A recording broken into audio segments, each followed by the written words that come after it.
Baik, assalamualaikum warahmatullahi wabarakatuh. Kembali lagi di channel Info ASN terbaru. Baik, hari ini kita akan membahas tentang dokumen apa saja yang digunakan untuk mengisi daftar riwayat hidup. Sebelumnya saya ucapkan selamat kepada teman-teman guru yang sudah lulus dalam periode P3K tahun 2022, baik P1, P2, P3 dan P4. Kemudian untuk yang belum lulus atau belum ada penempatan, tetap semangat, tetap bersabar. Uh, Mudah-mudahan di tahun ini kita bisa lulus menjadi P3K, khususnya untuk guru. Baik, adapun info terbaru yaitu ialah penyesuaian jadwal seleksi guru P3K tahun 2022, di mana ada kemarin pengumuman dari BKN. Kemudian uh, ada 7 tahapan lagi di pengumuman tersebut. Yang pertama itu ialah pengolahan hasil seleksi, ini sudah. Kemudian pengumuman hasil seleksi, ini juga sudah.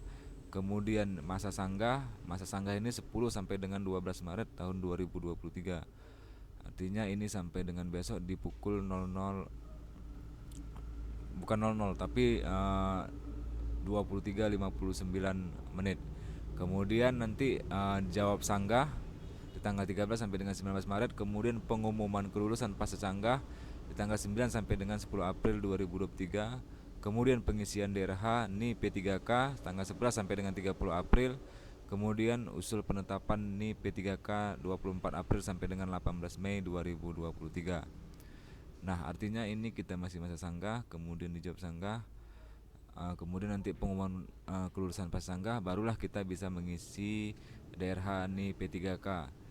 Untuk dokumen, misalnya dokumen SKCK, surat sehat, baik sehat jasmani dan kejiwaan, kemudian bebas narkoba, itu bisa ditanyakan ke BKD masing-masing. Apakah sudah bisa diurus atau belum? Untuk surat sehat dan bebas narkoba diwajibkan di rumah sakit milik pemerintah atau rumah sakit yang ditunjuk. Biasanya pemerintah daerah itu menunjuk misalnya rumah sakit daerah A di situ gitu, tapi tidak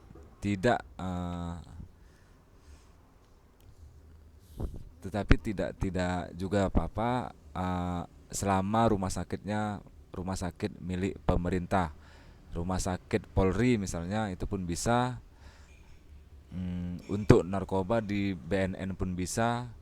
Itu yang penting dia yang menandatanganinya itu harus dokter yang punya NIP. Itu dia. Kemudian untuk SKCK juga, karena SKCK ini hanya berlaku 6 bulan.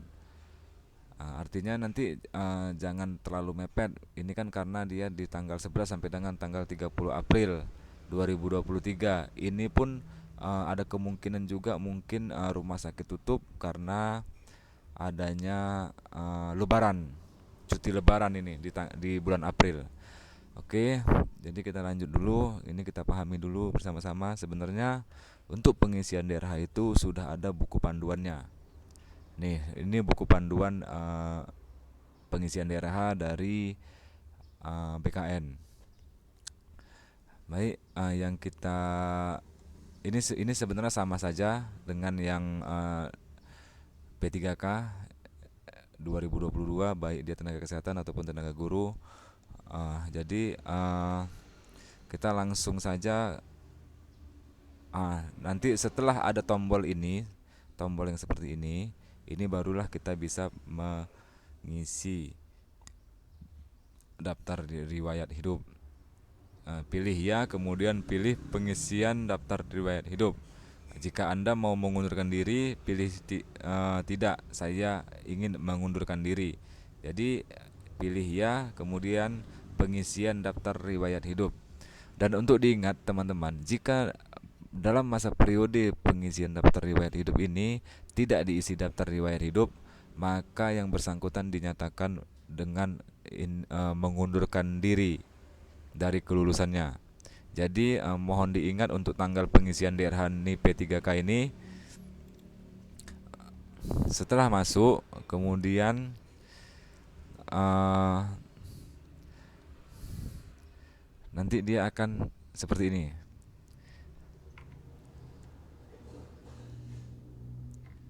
Ini dia akan seperti ini, kita isi lagi dia biodatanya, nama ini biasanya sudah terisi, nanti kita tinggal melengkapi aja jika ada yang belum terisi.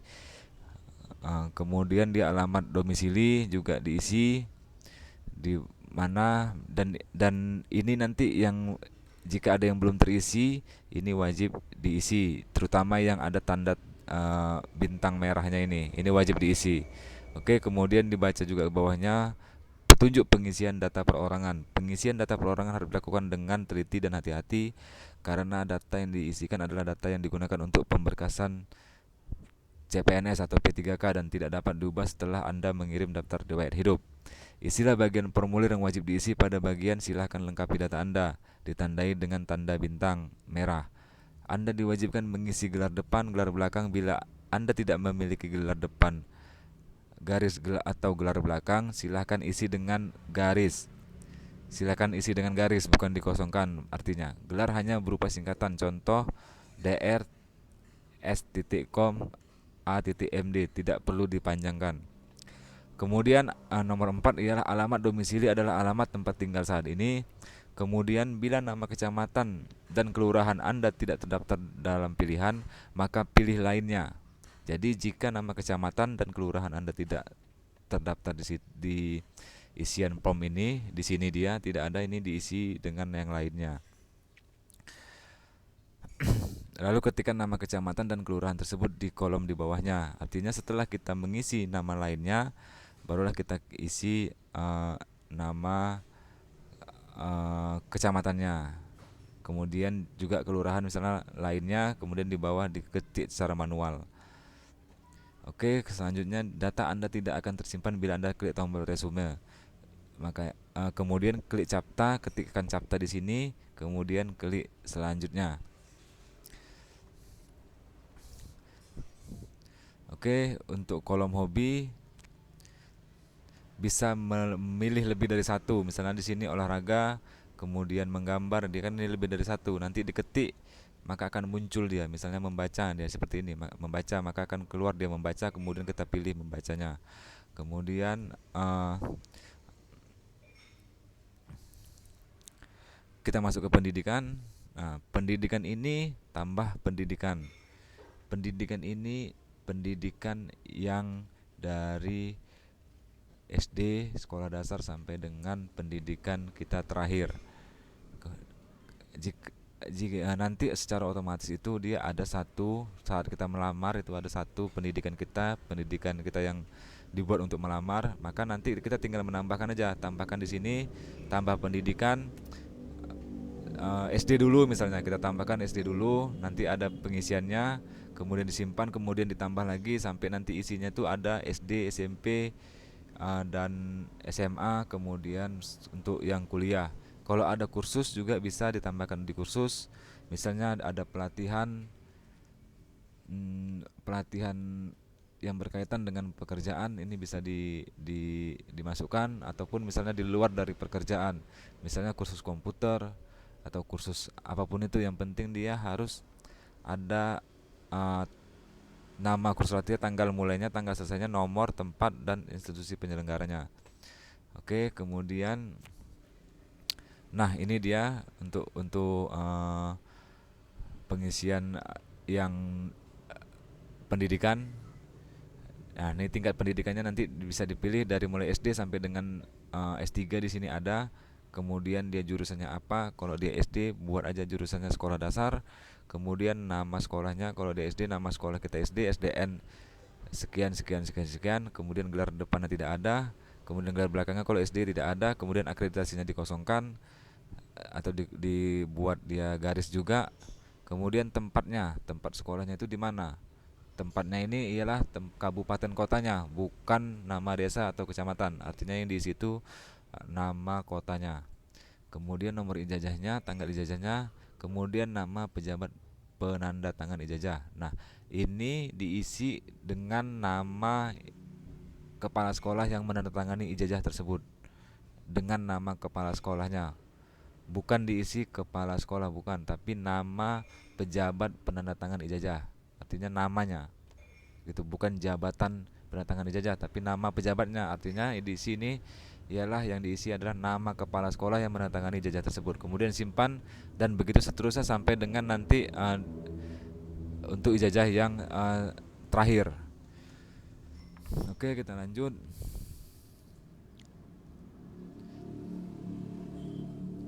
Uh, Perlu diketahui bahwa peserta tidak dapat menambahkan pendidikan lain yang setingkat dengan pendidikan yang digunakan untuk melamar atau pendidikan yang setingkat lebih tinggi.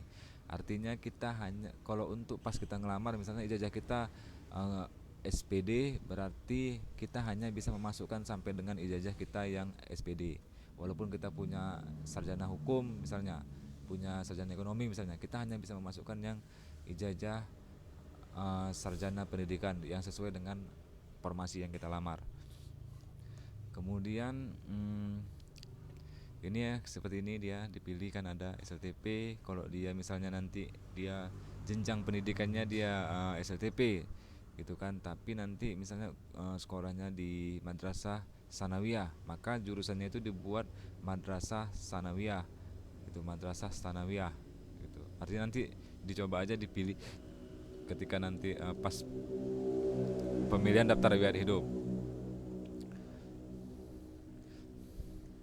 Kemudian riwayat pekerjaan, nah ini tambah riwayat pekerjaan juga, uh, yang dimasukkan itu sebisa mungkin itu masukkan dari SK yang pertama kali keluar, pertama kali kita ngajar di sekolah tersebut gitu. Jika uh, kita ada beberapa sekolah misalnya pernah pindah sekolah, itu masukkan juga di sini boleh, namanya juga riwayat pekerjaan kita. Misalnya kita pun pernah bekerja di perusahaan, itu bisa dimasukkan di sini. Yang penting dia ada uh, tanggal mulai, tanggal selesai, kemudian nomor SK-nya, tanggal SK-nya, kemudian pejabatnya. Nah, di sini di tambah riwayat pekerjaan ini, itu yang mengisi itu, yang bukan mengisi, pejabat itu dibuat ialah bukan nama orangnya, tapi misalnya nama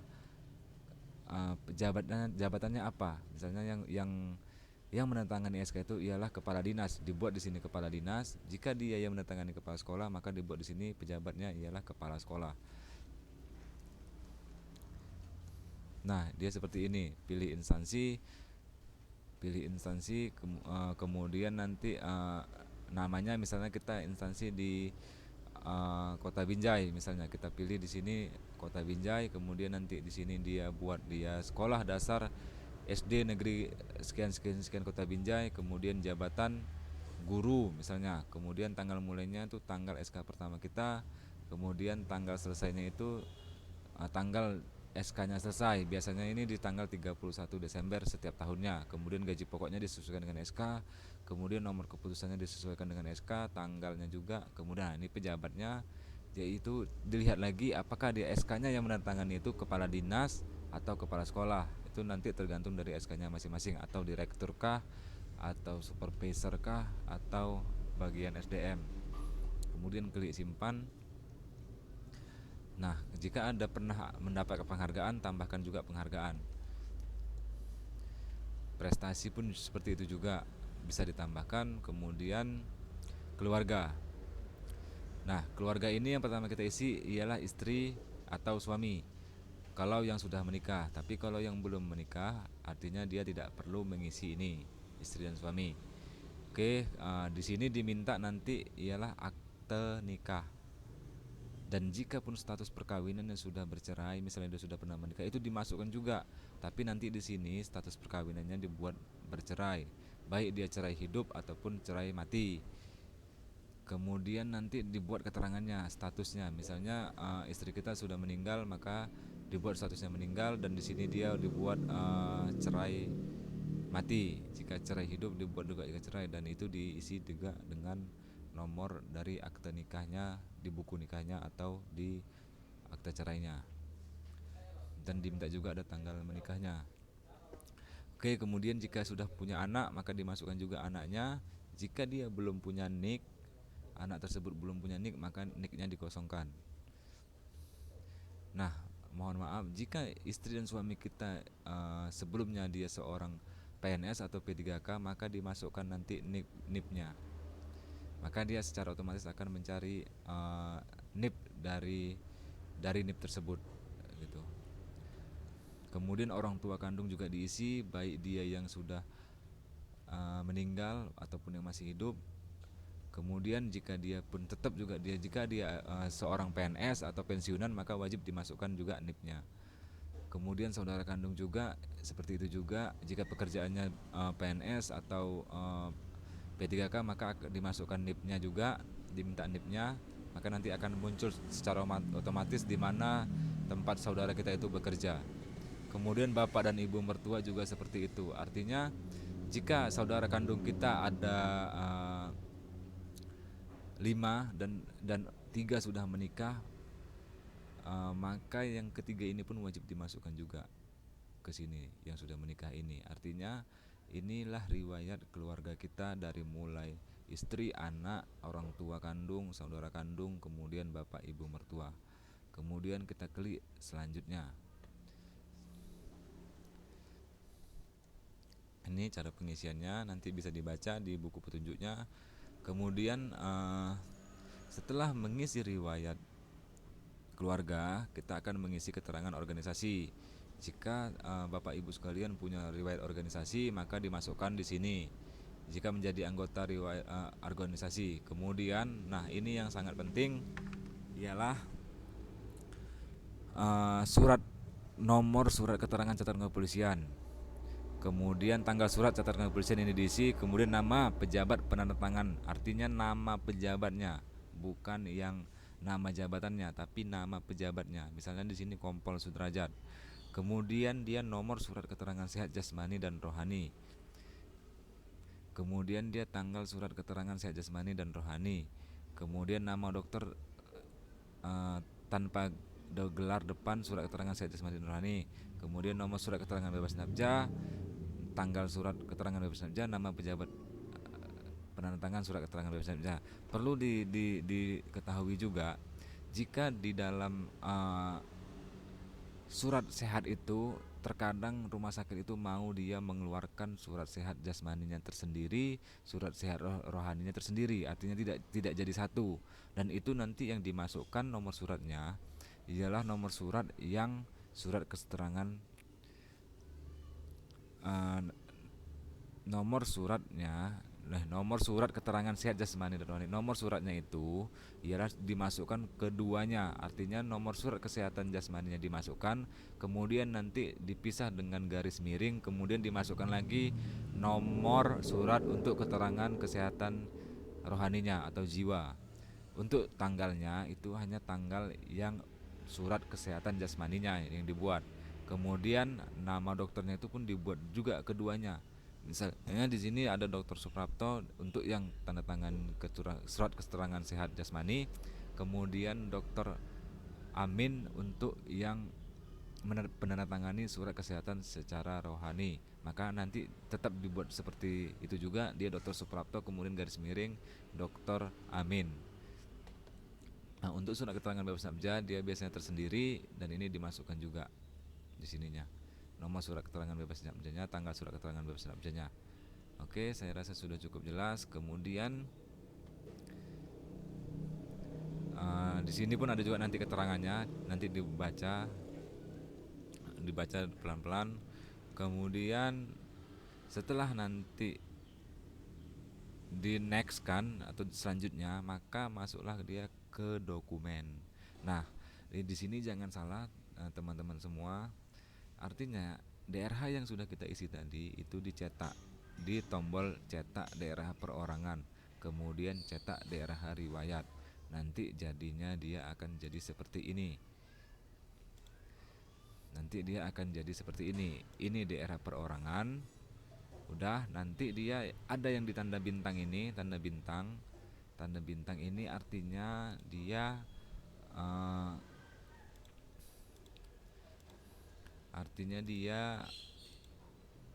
ini tanda bintang ini artinya dia ditulis tangan lagi, kemudian nanti di sini juga ditulis tangan lagi, ikuti yang di atasnya, kemudian di sini juga ditulis tangan. Udah, ini nanti di print baru ditulis tangan. Oke, kemudian yang untuk DRH-nya itu ini. Nanti dia hasilnya seperti ini, semuanya terisi, kemudian di print juga dan dibaca lagi, kemudian ditandatanganin dan ditempel materai. Kemudian antara file DRH ini dan DRH perorangan tadi digabungkan, maka hasilnya nanti akan satu dia jadi seperti ini. Jadi seperti ini dia nanti. Setelah disatukan nanti diunggah ke sini. Yang pertama diunggah itu ialah surat pernyataan 5 poin. Untuk formatnya ada di sini, bisa diunduh, dicek nanti. Kemudian SKCK, kemudian daftar riwayat hidup tadi, ini tadi kedua ini setelah digabung di upload juga. Kemudian nanti file scan surat keterangan tidak mengkonsumsi narkoba atau bebas narkoba, kemudian sehat jasmani, kemudian ini biasanya sudah terisi otomatis ijazah, kemudian scan transkrip sudah terisi otomatis, surat lamaran sudah terisi otomatis, dan file pas foto terbaru ini boleh diganti, boleh juga tidak. Udah, setelah semuanya siap, kemudian nanti Anda tekan tombol akhiri proses pengisian daftar riwayat hidup. Tapi ini dicek lagi semuanya, filenya satu-satu, kemudian nanti diakhiri. Dan ingat, setelah Anda mengklik mengakhiri proses pengisian DRH, maka DRH-nya tidak akan bisa diubah lagi. Nanti hasilnya akan jadi seperti ini. Ya, dia hanya ada tombol resume. Ini kalau kita ini kan.